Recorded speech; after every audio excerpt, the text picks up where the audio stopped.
How's it going, guys? My name is Alex. Good evening.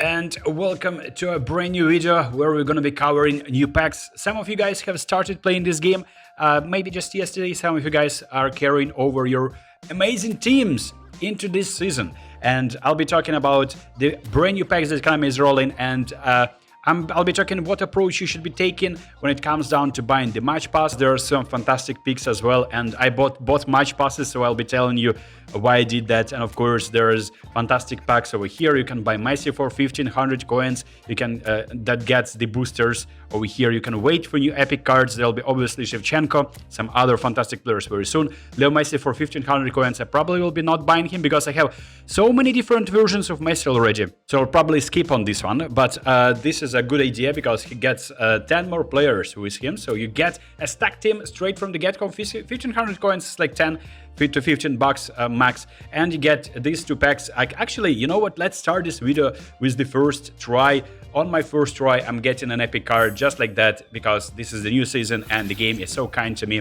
Obviously, it's not happening just like usual. So these cards are special. They're, apart from their stats, boosted stats compared to like legendary Oliver Kahn or any other version of Oliver Kahn that was existing in this game before, you get a goalkeeping +2 increase with these booster stats. These are fantastic packs, but I would be more talking about these packs, for instance, player of the week packs, whether you should be going after these packs this week in particular and as a new player as well. So I'm telling you that the player of the week cards, for those who have been playing this game for some time, absolutely useless because you can get these featured cards. Konami is releasing so many different featured packs, or even a standard card of Declan Rice, Erling Haaland, or any other card from this pack for GPs. And if you have a lot of GPs, I'm pretty sure you have some, and train the card the way you want. And in addition to that, you can train additional skills on these cards. For instance, on this Declan Rice, if you're playing him in defensive midfielder position, having a blocker on him would be crucial. He has no blocker skill, and in order to add a skill, you need to have a different type of cards. You can't carry over legacy transfer a skill on this Declan Rice. I have a separate tutorial on how to train additional skills on players.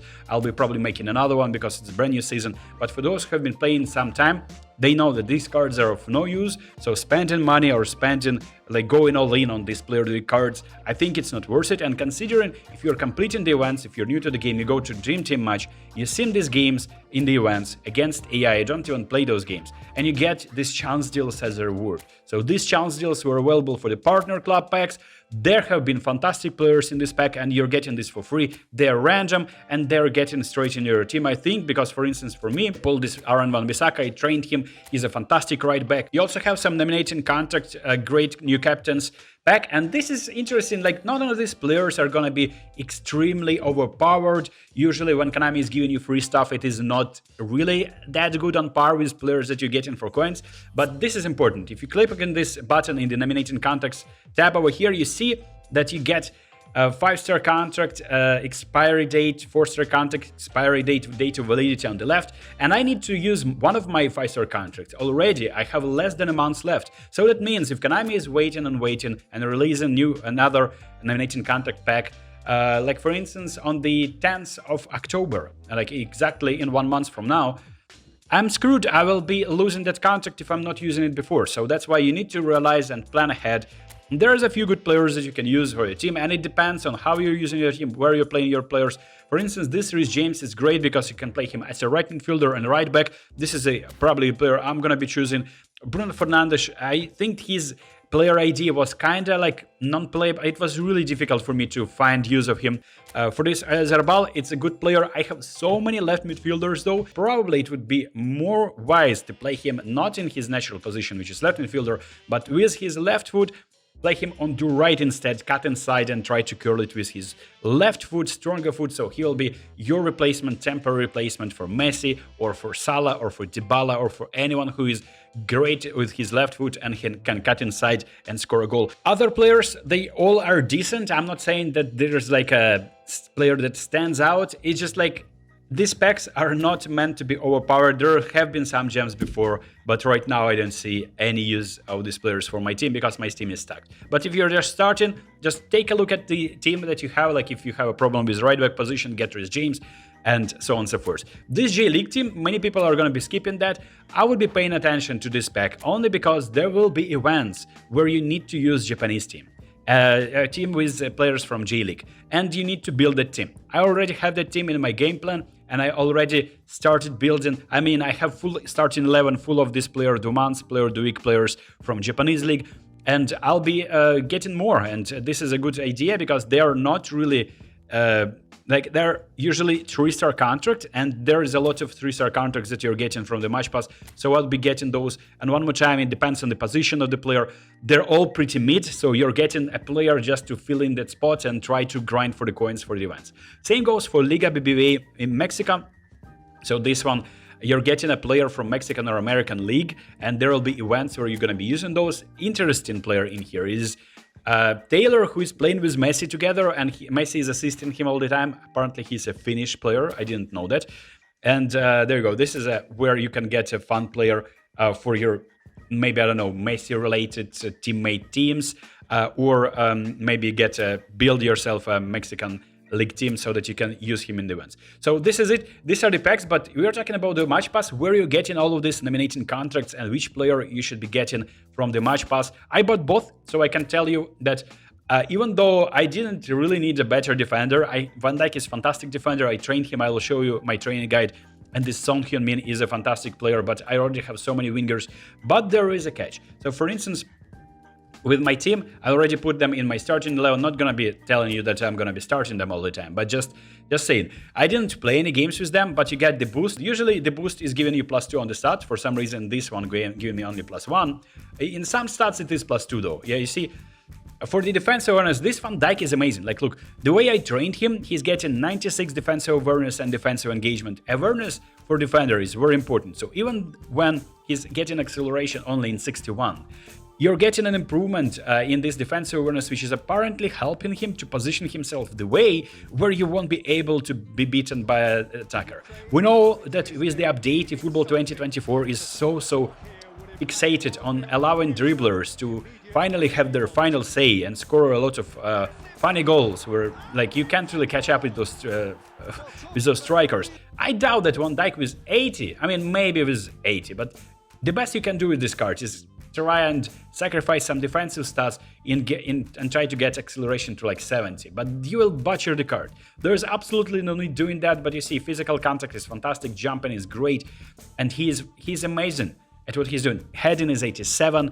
you can place him on corners. For my defenders, I manually trained so many different skills on them because they did like an either man marking or blocker or aerial superiority or heading. Van Dijk is a full package and you don't have to worry about that. Training additional skills is a pain and you don't have enough GPs usually to train those skills. You need to transfer the skills from .0 GP players. There is a method. I'm telling you, I'll be leaving the links in the description how to do that. So this match pass is great because not only you're getting Van Dijk, but you're getting so much rewards. This Son Heung-min, this card is interesting because he can dribble, he can curl, he can take a shot. I improved his finishing a little bit. And that is a very good striker. Not the best striker, obviously, but a very good striker and a winger as well. I would love to give him super sub, and I would love to give him one-touch passing. This is some skills that he's lacking. Again, even though I have fantastic left wingers, you see so many left wingers on my team, and none of them can play left midfielder. Son can play as a left midfielder. You see, I'm getting punished if I'm playing Kvaratskhelia. I'm getting punished severely by overall. If I'm playing Mudryk, for instance, I'm getting punished as well. Overall is dropping. Why? Because these players are not supposed to be playing that position. Kanami is going to be punishing you. There's a channel, eFootball Potato. He's making a lot of research, and he figured out when you're playing player in wrong position, this Son is not performing to the stats that he has. You have the manager that has good familiarity with the playstyle of your choice, and then you get the boost as well. I'll be doing a separate video on training guide, but these are the players that I'll be signing. And obviously, speaking of the match pass, I would say that this match pass is great for people who are just starting or for people who want to get a lot of training items and a lot of nominating contracts in the new season. And I went for that because the value was fantastic. So for instance, my match pass, the value pass, costed me 250 coins. Some people were saying, reports were, I mean, I don't believe that, but some people were saying 125 coins was the cost of their value match pass and the premium match pass was 250. That's even a better deal because you're getting so much stuff back and you're also getting some coins back. You're almost getting all of your coins. So this Son essentially costs you 50 coins and you're getting so many training items additionally. You're getting renewal items as well, so you can renew your old legends or players who have expired. And you get another, like EIC, so many renewal items, 5-star additional 5-star nominating contract. So you can save that and wait for the better days when there will be better packs for Konami. You don't need to sign this great captain's pack. You can wait and see the expire date if it is alright for you waiting for the next rendition, next season starting. You can spend it in 1 month. And then with one Dijk, you get also additionally some coins, you get experience points, training programs, get all of that, and you will need that. You will eventually want to train all your players. Believe me, I'm playing this game, I'm claiming all the rewards, I'm trying to keep up with everything that's happening, and I don't have enough training items. I need to wait, and sometimes I have some players I'm trained still since eFootball 2022. Not that I'm gonna be using them anytime soon. It's just like when I want to play around with my team, I'm kinda limited. So training items are very important in that regard. You see this base card of Son, if you're buying him right now, you're getting an improvement on the left, +1 and sometimes +2, but in the balance aspect you get +4. So this Sony is gonna be obviously a worse card than this featured card. And you're getting this one for 50 coins only, and you're guaranteed to get one. So is it a good card? Obviously it's better than his base card. Is Son now in the game? Now the best and the most broken prolific winger, left wing forward? No, there's Vinicius, there's Mbappe, there are big time cards. There is, like, I mean, you name it, Rafael Leao, Rashford, big time cards that were available in the previous season. There will be better cards in the future. It is a very reliable card, and it is it can be played as a center forward. Unfortunately, it's a prolific winger, and you need to add additional skills on him. So if you are a big fan of Son, or if you want to build the English Premier League team, I mean, it's a good choice, and you will not be regretting that. Let's compare this Van Dijk to his base card. Let's max level.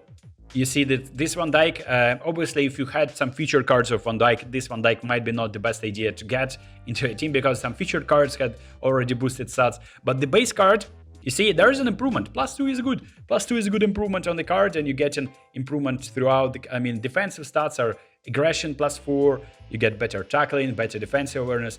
Is it a good for a beginner? It's a fantastic pick. It's just like, if you had a better version of Van Dijk, or if you had an overpowered defender like legendary Nesta, like big time Nesta, whatever, Maldini, I mean, you guys name it. So all of these players are good, but there is also going to be a selection of Turkish players very soon. There is available right now the selection of Italian players. Should be going for these cards. I doubt. There has been the startup campaign. There's a lot of players, and this is random. I'll not be reviewing those players. You can use sites like eFootball DB or eFootball Hub to check out the stats and compare them to their previous cards. For instance, this Casemiro is great, but let's compare him to the player of the week Casemiro that I'm using currently. And you can see that my Casemiro is great, but defensively, this one on the left is better. And if I want to, I can redistribute the points progression programs differently, so that I'm not training this card as the game wants me to train. But if I want better passing for this Casemiro, I improve his passing like that, I improve his dribbling a little bit, and I improve his dexterity, for instance, or something else. And now, if you look at these cards, they're pretty similar. So this player of the card, it's not even much better than the card on the left. And this player of the card is already close to being expired very soon for me. So how about updating it with this Casemiro? Not a bad idea at all. So there you go. This is a good card. Is it much better than his previous card? Not really. So this is the idea. Konami doesn't want to break the game. It's something that you need to understand, that they're going to be giving overpowered players only in premium packs when you need to gamble a lot and try to get yourself like a big time, or like this new epic showtime, playtime, whatever it is going to be called, card. And it's going to be costing you a lot of coins. Regardless, you can still compete at a high level without using overpowered cards. I have shown you that in my video. I've gotten into Division 1 with 4 different playstyles, I think, or 3 different playstyles at least, and with different teams, my B team, A team, whatever, you name it. And none of the teams were pay to win, none of the players I bought with coins that I didn't get from the events. So I hope this video was useful. If you want some other tips on building a team, if you're new to the game, let me know in the comments. I'll be considering that. I'll be posting so many different videos for beginners as well, because this game has launched. The game is great. It is looking very, very nice. The update is actually, I mean, my expectations were exceeded, but because they were so low, so maybe that's why. Peace.